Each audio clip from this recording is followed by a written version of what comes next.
السلام علیکم ورحمۃ اللہ تعالی وبرکاتہ۔ رمضان شریف میں ہم بستری کرنے کے 3 بڑے فائدے آج میں آپ کو گنانے والا ہوں۔ بہت سارے نوجوان جو شادی شدہ میری بہنیں میرے بھائی ہیں وہ یہ سوچتے ہیں کہ رمضان میں ہم بستری کرنا جائز ہے کہ نہیں ہے۔ دیکھیے، رمضان میں ہم بستری کرنا جائز ہے، لیکن اس کے لیے ایک مخصوص وقت ہے۔ اس کے متعلق بھی ہم آپ کو بتائیں گے کہ کس وقت سے لے کر کس وقت تک آپ اپنی بیوی سے ہم بستری کر سکتے ہیں، اور پھر اس کے 3 بہت بڑے فائدے بھی ہم آپ کو گنانے والے ہیں جو رمضان میں ہم بستری کیا کرتے ہیں۔ آئیے اسلامک سفر کو آپ ابھی سبسکرائب کر لیجئے، یہ آپ کا اپنا چینل ہے۔ ویڈیو پسند آ جائے تو دوستوں میں بھی شیئر کر دیں اور ایک پیارا سا کمنٹ بھی کریں تاکہ ہماری حوصلہ افزائی ہو اور ہم آپ کے لیے روزانہ نئے ویڈیو لے کر حاضر ہوتے رہیں۔ دوستوں، مجھے بتانا ہے آج کے رمضان میں بیوی سے ہم بستری کرنے کے 3 بڑے فائدے۔ آئیے میں آپ کو وہ 3 بڑے فائدے بتاتا ہوں، ذرا آپ غور سے سن لیجئے گا۔ اس میں اگر کوئی سب سے بڑا اور سب سے پہلا اگر کوئی فائدہ ہے تو وہ یہ ہے کہ اس میں جو شوہر بیوی ملاقات کیا کرتے ہیں، اس سے اگر بیوی کو حمل رہ جائے گا، اس سے جو اولاد ہوگی تو گمان کیا جائے کہ انشاءاللہ وہ نیک اولاد ہوگی۔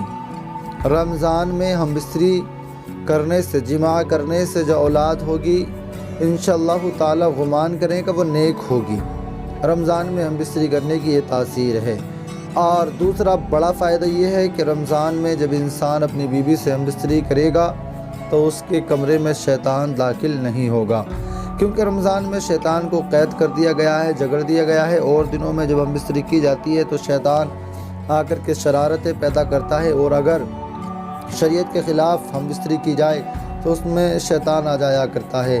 رمضان کے مہینے میں شیطان کو جگڑ دیا گیا ہے، لیکن ہمیں چاہیے کہ ہم رمضان کے مہینے میں بھی شریعت مصطفیٰ کے ساتھ ہی ہم بستری کریں، اس کے خلاف بالکل نہ کریں۔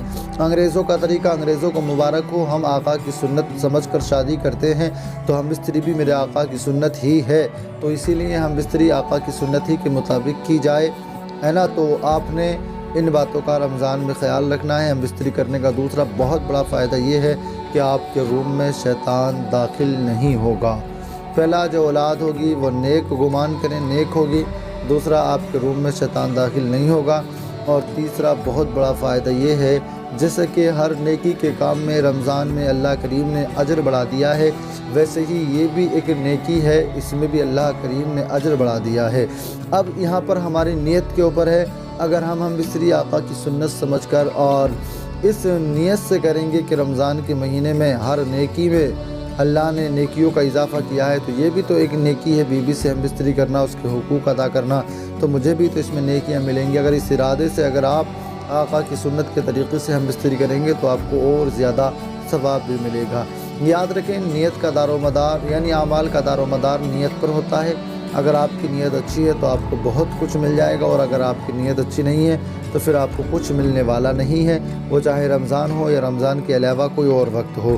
اسی لیے آپ اپنی نیت کو سنبھالیں۔ ہم اب تمام حضرات کو چاہیے کہ ہم اپنی نیت کو بہتر فرما لیں، تاکہ ہمیں جو کر رہے ہیں وہ بھی کر لیں اور باقی ہمیں اس کی نیکیاں بھی مل جائیں۔ ایسے ہی دینی سوال کے جاننے کے لیے اسلامک سفر کو آپ سبسکرائب کر لیں، اور آپ کو اگر کسی بھی طریقے کا کوئی سوال، اسلامک سوال اگر آپ کو ہم سے پوچھنا ہو تو وہ ضرور آپ کمنٹ میں آئیں، ہم سے سوال کریں، انشاءاللہ تعالی ہماری ٹیم آپ کے ہر سوال کا جواب دے گی۔ چلتے ہیں دوستوں، ہمیں اپنی دعاؤں میں یاد رکھنا، ہم آپ کو اپنی دعاؤں میں یاد رکھیں گے۔ پھر ملیں گے انشاءاللہ تعالی اگلے کسی اور ویڈیو میں، تب تک کے لیے چلتے ہیں، خدا حافظ۔